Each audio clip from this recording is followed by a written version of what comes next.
One of the first things we do is we get clubs to look at their physical space and how can they use the likes of posters to let their members know that this is a club that is open to conversations about mental health, cognizant of developing people and not just players, and can provide signposting to services that are available like the HSE's mental health offerings or through yourmentalhealth.ie. Hello and welcome to HSE Talking Health and Wellbeing podcast, brought to you by HSE Health and Wellbeing. My name is Fergal Fox, and today I'm talking to Colin Regan, Community and Health Manager with the GAA and the leading force in the rollout of the Healthy Club programme. Colin, you're very welcome, and thanks for coming on today. First of all, can I ask you about what is the Healthy Club programme? A lot of our listeners might be familiar with it, might have heard about it here and there. Can you tell me what it's all about? Great to be here, Fergal. The Healthy Club programme is the GAA's flagship health promotion programme. And I suppose our elevator pitch is that it's an aim to turn our clubs into hubs for health in the community. Not just for the playing population, but for the wider membership of the club. And then also to maybe break down some of the traditional boundaries of a sports club and how that's perceived by its community by opening up the gates to people who may never have played our games, but would be keen on connecting into their local GAA club across a range of different motivations. One of the best example right now that we're talking this time of the year is the Ireland Lights Up initiative. So people might see that on the Operation Transformation on RTE at the moment, where we have incredibly over 1,000 clubs signed up this year, and that has grown from just 90 back 5-6 years ago. So this is where you call out to the clubs and get them to open up their little facilities for the simple activity of walking. And turn on their lights, and literally Ireland Lights Up, and on the dark winter evenings bring their community members in to not just to walk, but also to gather together as a community. And we hear that a lot, that people think they're going there for the walk, but they come back for the chat. Yeah, I suppose it's a very simple thing, really, when you think about it, that early, like January, February time, when people aren't back in the throes of club activity yet, to come back in to shake off the winter cobwebs, if you like, by simple walking activity. And, this time of the year, the short evenings, country roads that people walk so regularly during the summer are no longer really safe or accessible. So the fact that the GAA club can provide a really safe social space to go out and get your physical activity in, it's a real win-win. And then from the club side as well, we get phenomenal feedback saying just how well it develops in terms of the goodwill that the club has in the community, because, as I said, people are literally who might have been supporting the club lotto for years but never felt that they were a member of the club or a part of the club, now feel that it's their club. Okay, that's great to hear that. So I suppose, you mentioned there about the Healthy Club being the hub of health and wellbeing and reaching out to the community that isn't even the playing community of your club. But I suppose a GAA club is and should be a healthy place as standard, shouldn't it? Obviously, if we take an assets approach to what any club delivers in its community, it's responsible for the delivery of physical activity levels. In the GAA's case, our playing population is exclusively male, but across Gaelic games with the LGFA and Camogie associations, there's few other entities that deliver on supporting young people and even young adults in reaching their recommended weekly physical activity levels, and then add into the kind of wraparounds that are associated with being a young athlete these days. So you get a lot of exposure to good information around nutrition, hydration, etc.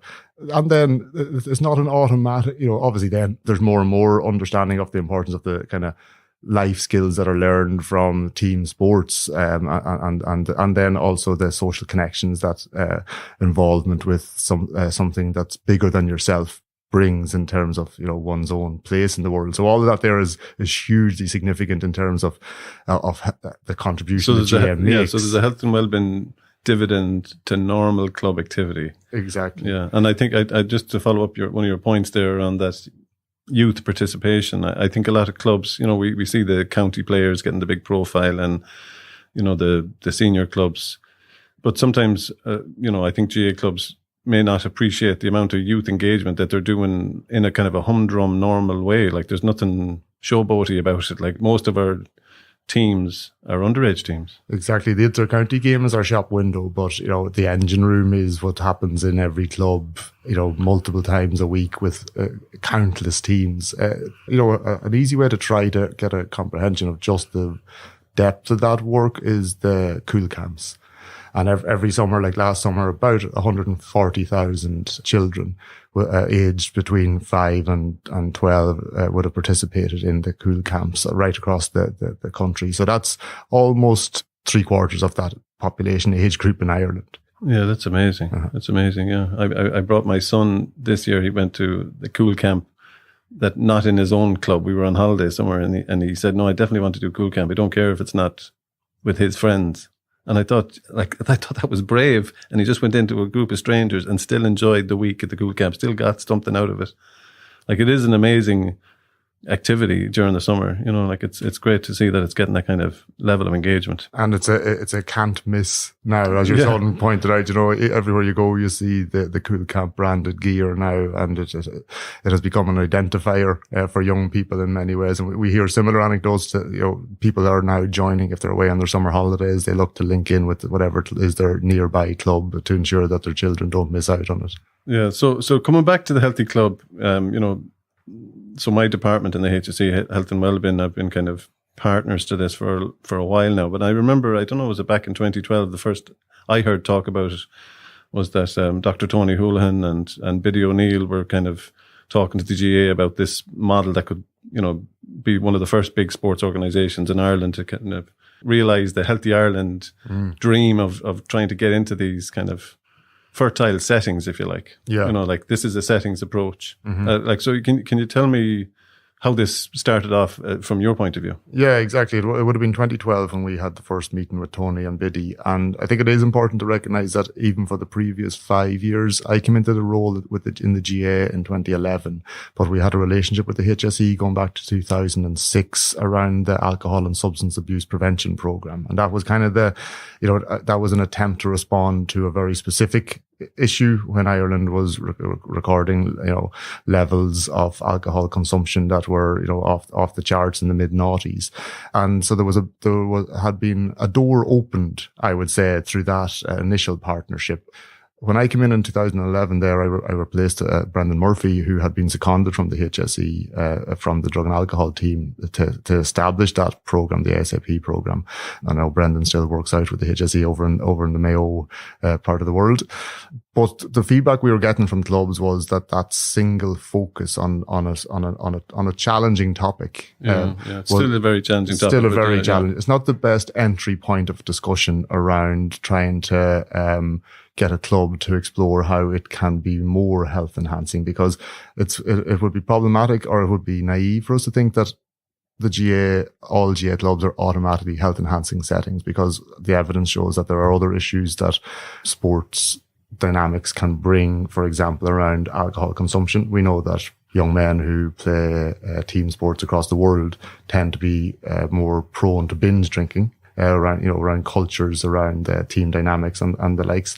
But if you're going to go in to try to have a conversation with any club, any sports club around its health enhancing potential, and you start in the area of drugs and alcohol, we were finding that there was problematic. So instead, if you were looking at taking an assets approach, like you said, well, what do you already do really well? And what can we build in a more holistic approach around the club, orientating more towards health enhancing opportunities? That was the starting point of the discussion for the Healthy Clubs program. How do we broaden the ASAP program and incorporate the settings approach? I had never heard that phrase before. Bit of health promotion jargon, maybe. Yeah, and I remember Jonita Murphy, who was implementing the Healthy Schools initiative, sat on that initial steering committee that we pulled together to guide us with Biddy. We had Dr. Noel Richardson from Carlow IT taking the men's health perspective. We had Dr. Noel McCaffrey from DCU, who was taking a kind of a physical activity lens to what we were trying to achieve. Yeah. And so we recruited. Good guidance there. We had really, really good guidance. As you said, there was definitely some tension around language, around what, like we were saying, there's no point in going to a club telling it about the settings approach to health promotion. Yeah. So we had to GAA's health promotion in some ways. And in fact, that's, the literature now really backs up the need to be cognizant of the setting, the vernacular of the setting in which you're trying to introduce health. The last thing you want to do is create more space between them, to bring them in. Exactly. And we've worked on many campaigns since. We've worked really well with a lot of colleagues across the HSE on smoking cessation and harm reduction, alcohol consumption, and use the vernacular of the GAA to tweak some existing HSE campaigns, and also in the area of mental health as well with the Little Things campaign. But I digress a little. Yeah, so essentially at the start back in 2012, we recruited 16 clubs, 4 from each province. And during that expression of interest, we also got 2 clubs that were already doing more than we could ever have imagined any GAA club could possibly have been doing. And that was St Finbarr's club down in Cork. They always ask for their full title. It is the St Finbarr's National Football and Hurling Club, and the St Peter's Club up in Warrenpoint, County Down. And that was because they had health promotion professionals who were also volunteers. Oh, right. So they were away. They were ahead of the game. Way ahead of the game. They were already doing more than, as I said, than we could possibly have ever imagined the Healthy Club model would have achieved. And actually, the current chair of the GAA's National Health and Wellbeing Committee, Dr. Janice Harrington, is from St Finbarr's club. So she has retained that really strong connection with what we're doing. So we learned a lot from them, Fergal, and we've grown from the 16 clubs to 450 clubs now have been engaged by the programme. That's amazing. Yeah, 450 clubs. So that's a very significant growth, but it's all dependent on that kind of capacity building of volunteers, or trying to get them up to a level where they kind of understand a framework that they can bring back to their club, to pull in the local supports or activate what you call the non-playing community, or even the people that are kind of allies to the club, but they're not given an ask, they're not given an offer all the time, a tangible thing. So how have you been able to kind of do that year to year, kind of push the wheel around and keep pulling in new volunteers? It's been an iterative process where we have had phased stages to the growth of the Healthy Club programme, and we have controlled the number of clubs entering into it via an expression of interest process each phase. So it's gone from 14 to 60 to 150 to 300 and now 450. And it's a very different beast now than it was back in the poor 16 clubs that acted as our guinea pigs. They went through about 28 different criteria that we had as a kind of an audit to check their process. And we have whittled that right down now to 7 steps involved in becoming a healthy club. And with our colleagues in health promotion, then we would have developed and with a lot of constant feedback from the clubs, we developed a healthy club officer training module, which runs for about 2 hours approximately, which is the foundation, touching up for the volunteers that are putting their hands up saying, I want to be involved in this. So we were then outlining, well, here's the process that is involved, and where that has evolved to today, the 7 steps. So essentially a club sends to us an expression of interest. We're kind of reaching the stage now where we expect that we're exploring an open access, removing the limitation on the number of clubs from 2024 on. So how many clubs have the GAA? There's 1,616 clubs on the island of Ireland. So that's every nook and cranny. Every community pretty much will have access to a GAA club. And then obviously there's a number of other additional Camogie and LGFA clubs, and the Healthy Club is open access to all across the 3 associations. Some people listening might not even appreciate that there is 3 distinct associations that deliver Gaelic games on the island. Yeah, well, I think that's been highlighted recently, or it's come up on kind of my radar in terms of some media attention that it got around equality or the issues around the grounds. Mm-hmm. But I think there's movement underway. There's processes in place. Do you want to tell us a little bit about that? Yeah. So at each of the 3 congresses last year, GAA, LGFA, and Camogie, all 3 congresses agreed to put in place a formal structure to oversee the integration of the 3 associations. And we're very fortunate that former President of Ireland, Mary McAleese, has taken on the chair of that group and committee. There's a lot of history there to meld in together, isn't there? There is. There's history going right back to the codification of sport generally in the late 1800s. And that is why the GAA is an exclusively male playing sporting organisation, because that's all that was established back then. We had camogie come on in the early 1900s, and LGFA is a relatively young sport, one of the fastest growing in Europe, ladies Gaelic football.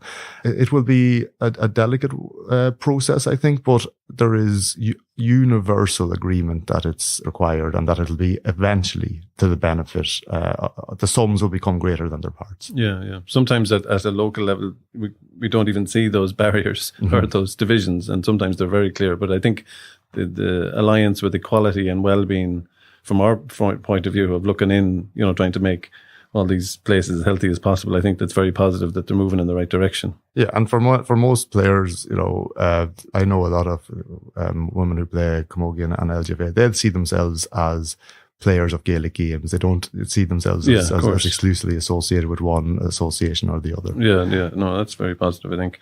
So coming back to the things that happen in these healthy clubs, can you give us some examples of when these volunteers do their bit of training and they go back to their clubs and they say, look, I've got this training now, we want to become a healthy club. What kind of issues or priorities are they naming that they think they can activate on, or they do activate on? One of the key things is that they get the support of their executive first, Fergal. That's a requirement. And then that it doesn't just sit on one shoulder, that they pull a little project team around them. And we're very pointed on calling it a project team.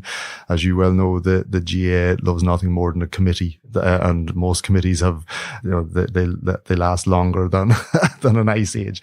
So the idea of naming it a project team is that people come in volunteers come in for a distinct period of time, and that they can. That seems very smart to define it for people. Exactly, and we got good feedback from that. So then they actually undergo a bit of internal mapping to see what are we doing well. In terms of taking that assets approach to health promotion, and that would involve, we're already working with our local senior citizens group, or we have in place, we already have our substance use policy in place, or all our coaches have received the necessary foundation level coaching to work with, and safeguarding is a legal requirement now, obviously.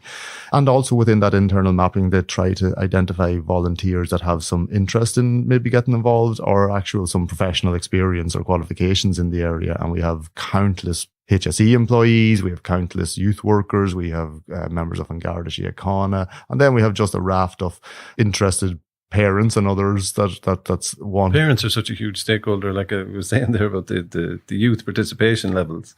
And then you think like all those kids belong to somebody, and you have these parents and carers, really having a huge vested interest in the club. So you're getting participation from them on the healthy clubs as well. The healthy clubs has provided a new pathway for volunteers, and really interesting, particularly for first-time female volunteers into the GAA club. And as you said, it's often because the female of the species tends to be maybe more orientated towards the health and well-being agenda. Yeah. And, they tend to be the guardians, not just of their own health, but of their primary guardians of their children's health, and often the men's health in their lives as well. So, yeah. On which we're trying to address, obviously. But so from our own data, we see that about 67% of our healthy club officers are female. And that's a flip on the traditional officer gender split in the GAA.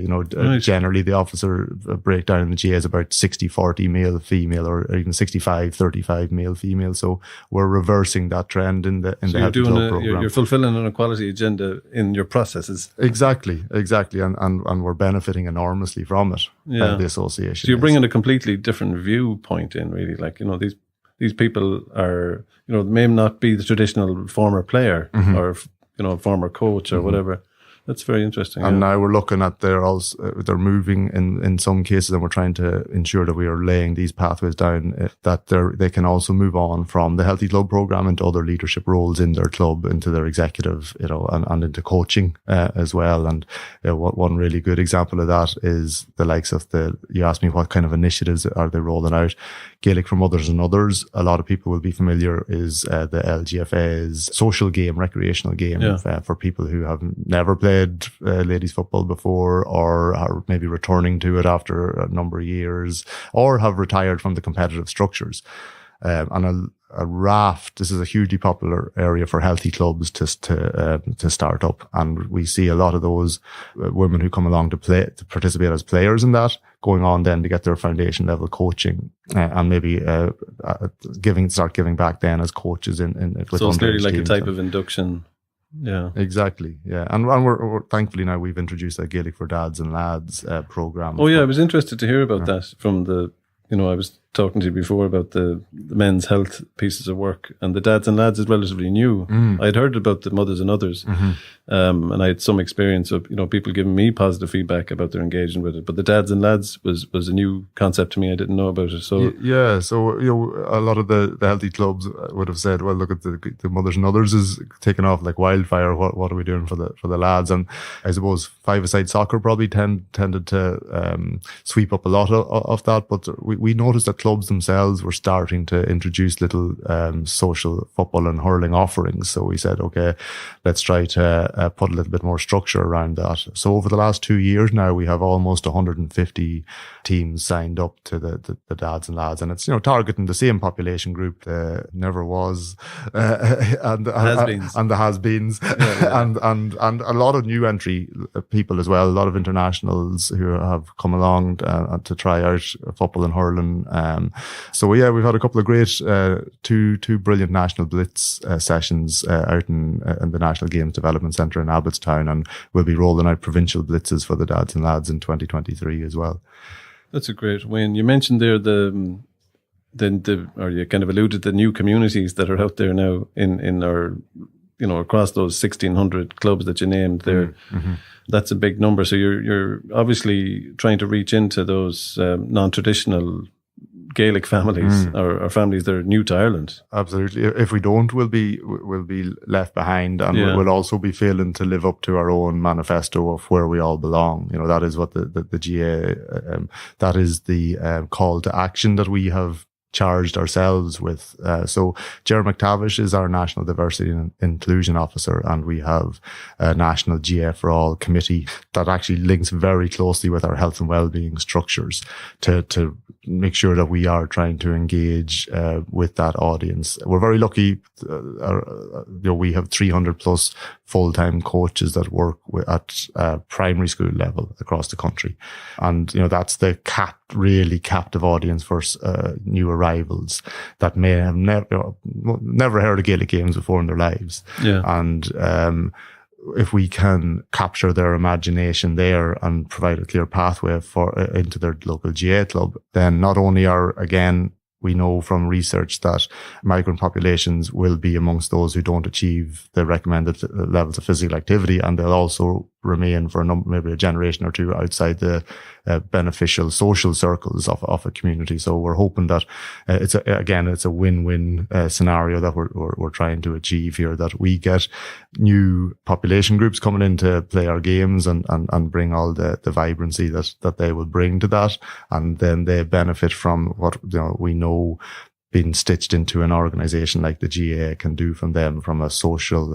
and a health absolutely perspective. Yeah, no, I think it's fantastic, and from my own experience, I know that it's a lot easier said than done. Trying to pull in Brazilian young lads and Syrian young lads and other countries. Like, the big challenge for me is that you're talking to the GAA understanding of the mother and father just isn't there. Maybe the appreciation of how central this thing could be, or how have a community support or alliance is. It's hard to sell that message, when you're not even speaking the same language. So I think there is, I think you're right. If we can get into the schools, basic understanding, some of the basic skills that you feel welcome on at training or, on the pitch. But I think it is going to be a struggle. It is. And I think it's really important to recognize that, for a lot of migrant populations coming in, soccer is the international sport and language, and that's great. personally, I think as long as they're engaging with some sport, that's the number one priority. Obviously, in Gaelic games, we'd love them to play our games. Sometimes I find within the GAA, our greatest strengths can be our greatest weaknesses. And, everyone, some people might feel that, oh, well, the GAA, you have to be more Irish than the Irish to play, but that's not true at all. And I'm a proud Leitrim man, and we have a phenomenal example in Zach Maradi, who obviously, anybody who is unfamiliar with Zach's story, I'd recommend that you pick up his autobiography that's out at the moment. He'll appreciate He has his book out. He has his book out. He's Kurdish, and he and his family arrived from having spent a number of years in a refugee camp on the Iran-Iraq border into Carrick-on-Shannon. Oh, wow. Where through the school system, he found a love for hurling, went on to represent Leitrim at I think I've seen this guy on social media. He was actually on the Tommy Tiernan show a couple of years ago as well. And he's just a phenomenal ambassador for Leitrim GAA. He's playing his hurling now with the Thomas Davis Club. He's moved up to Dublin here. I suppose what we're learning is no more than the recent drive to get more women involved in sport, the Can't See, Can't Be campaign. Yes, absolutely, Again, we need to have people like Zach front and centre, and like we have countless examples now going way back to Sean O'Halpin and Satanta, his brothers, and the more that we can show the change in face of the GAA, I think the more welcoming we can be to others. Yeah. Exactly. Yeah, no, I absolutely agree. Coming back to the things, I know that mental health is an often cited priority for the clubs, and sometimes, communities are really keen to activate on it, and it's not always a thing for them to do. How do you respond to that? Yeah, that's it's probably one of the most challenging areas. So one of the first things we get the clubs to, I suppose, look at their physical space and how can they use the likes of posters to let their members know that this is a club that is open to conversations about mental health, cognizant of developing people and not just players, and can provide signposting to services that are available, like the HSE's mental health offerings or through yourmentalhealth.ie, for example. And then we also have partnered with Samaritans as the GAA's official mental health partner. And we are continuously signposting to their 116 123 helpline to ensure that if people want a little access to a talk service, then that they know that that's available 24/7, 365 days a year. That's so important, isn't it? It's so important. And then at the next level, then clubs are still very keen to, is there something we can roll out? Is there something that we can deliver? So like we work with clubs, and even now through a new accreditation process within the Healthy Club program, it used to just be you were a healthy club or you weren't. And for the first time this year, we've introduced, you can be a healthy club, a silver or a gold healthy club, for those who have been in the program for some time and want to strive on. So as part of that, at the higher level accreditations, you now need to make safe talk training available within your very club. Good. Yeah, suicide prevention training. So we have a number of allies. You mentioned a lot of community agencies, but the HSE National Office for Suicide Prevention have been an ongoing ally for the Healthy Club, or trying to embed the mental health approach to the club structures. So they've been important to you. Absolutely.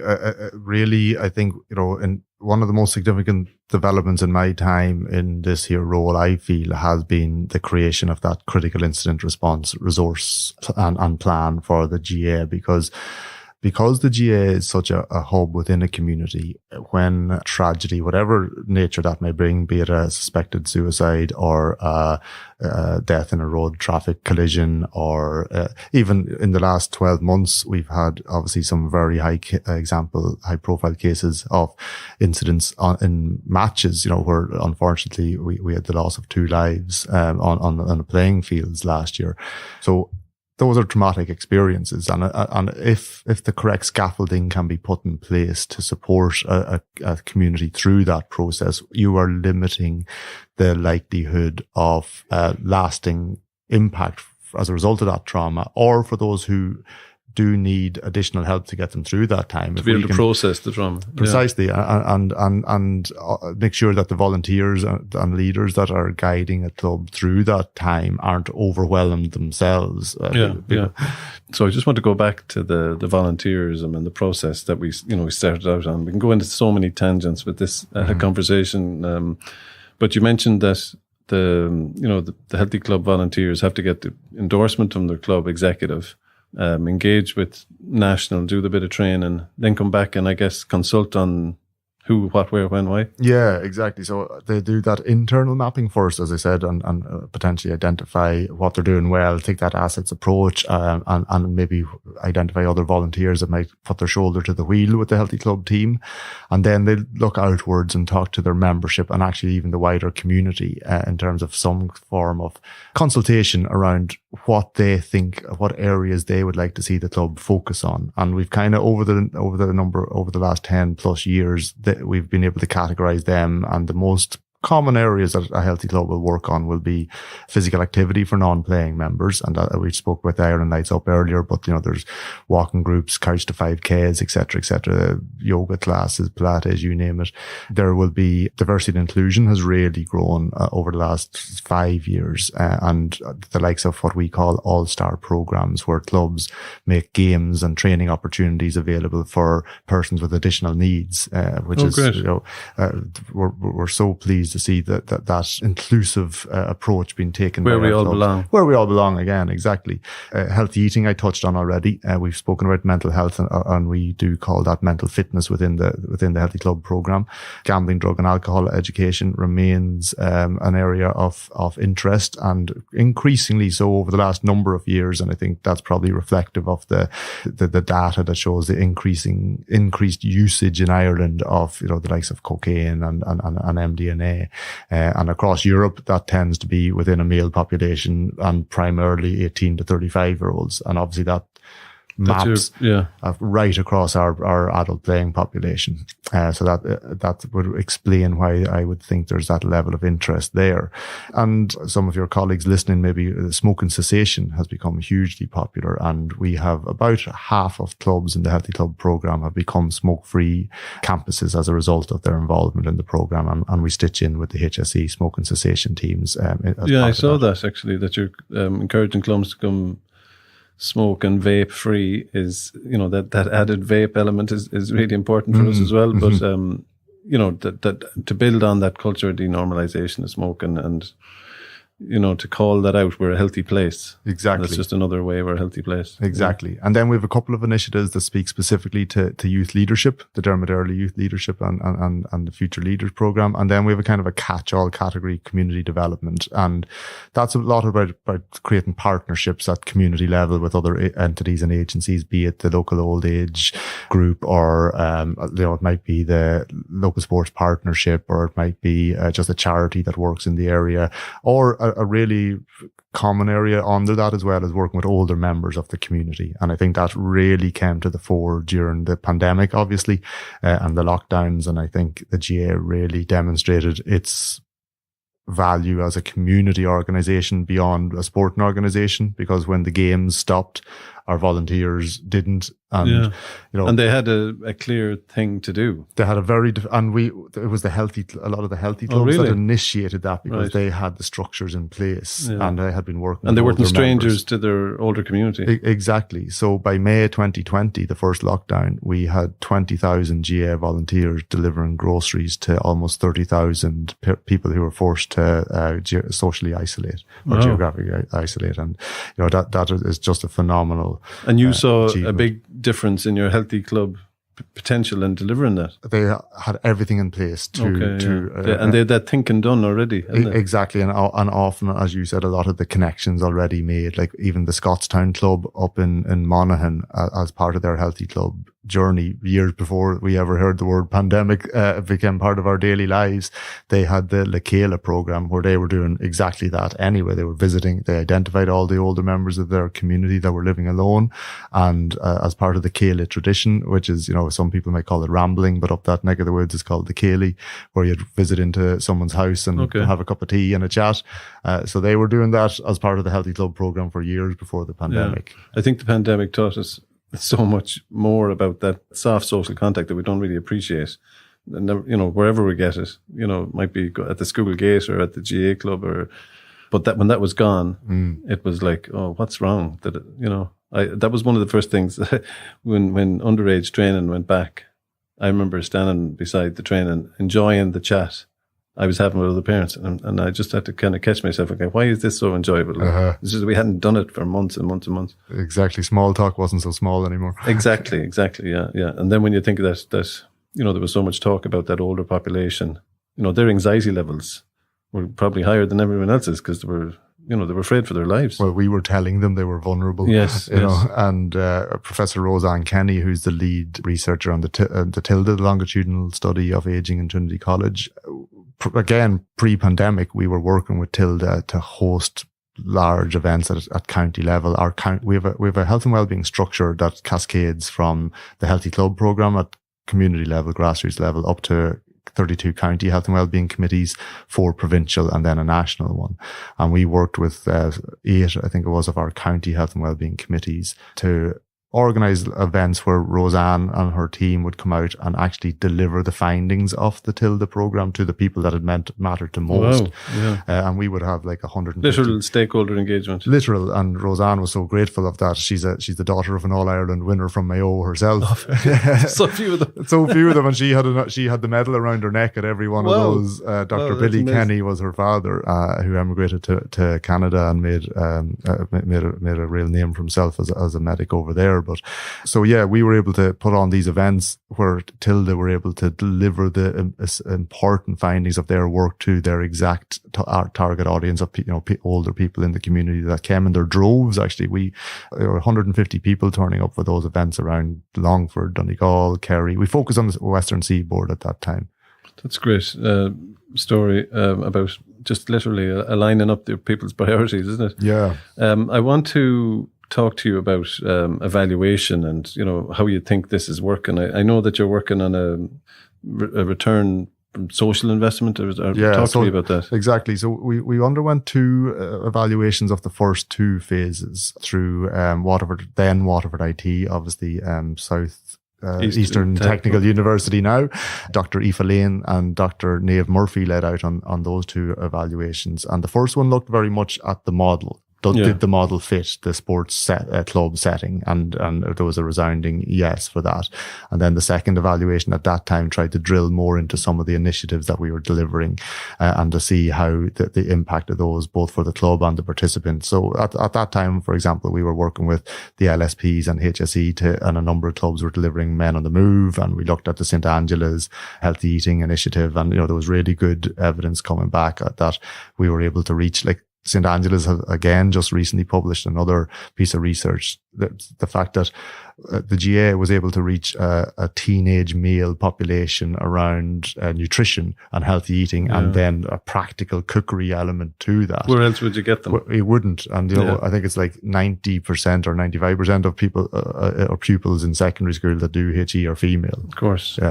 So now we've evolved again over a couple of years, and we're working with an entity called Just Economics and Dr. Ailish Lawler to explore the social return on investment of the Healthy Club programme, with a couple of perspectives on that. Again, what is its impact on the GAA? What is its benefit to some of our funders and partners, including HSE and the National Office for Suicide Prevention? And we're very fortunate that Irish Life have been a long-term CSR partner of ours for 7 years, and then just this year have moved into another named sponsor of the programme, the Irish Life GAA Healthy Clubs programme, for the next 4 years.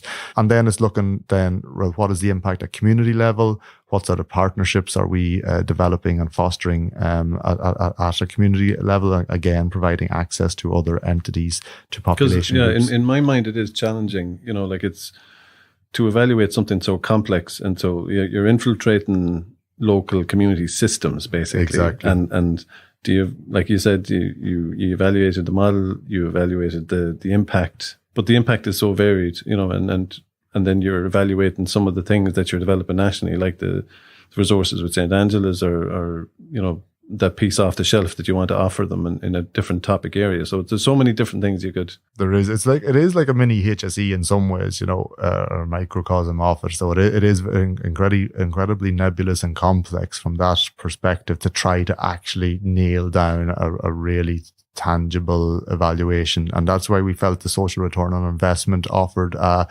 quite a holistic perspective on evaluation, and didn't just seek to itemize maybe, a single counter item in terms of either participants' increased physical activity levels over a week, or try to put a measurement on the investment that's going into it and what is it saving maybe the state in some way. Yeah. I think it's a perfect term, really, the social return. Mm-hmm. Like, that's really what it's all about. Mm-hmm. You've people, as I said, around the COVID side, you didn't realize where you were getting your social supports from, your social well-being and your engagement. And I think it's appropriate that the Healthy Club kind of uses that measure, or tries to measure themselves off that. Exactly. And I think an important part of this evaluation as well is also linking in. It's so important we remember these are all volunteers. Every one of them that are given incredible time. We never cease to be amazed by the fact that we had to cut off our attendance at our Healthy Club conference last November at 400. That was people traveling from the 32 counties on a Saturday, considering the amount of time they give up every other week, that they're so committed to this here and so engaged with it and so passionate about it. And, it really does bring as you said at the outset, kind of the values of the Healthy Ireland program, and that belief that people do want to contribute to their own health and well-being and to the health and well-being of their community through whatever opportunities is made available to them. Absolutely. No, all credit to those local volunteers and leaders and engagers that are happening at community level. So, Colin, we're going to have to leave it there. I really appreciate you taking the time to speak to us today. Like, we could have talked for a lot longer because there's so many different strands there that we could talk more about. But I think it's great that we finished on that point that you made around the social return and the emphasis on the volunteers and giving thanks and appreciation to those volunteers. So where should people go if they want to find out more? If they visit GAA.ie/community, they'll find out all about the Healthy Club program there and some of the wider work of the Community and Health Department as well. Great. Thanks again, Colin. And I'd like to thank everybody for listening and hope you'll join us again on the next episode.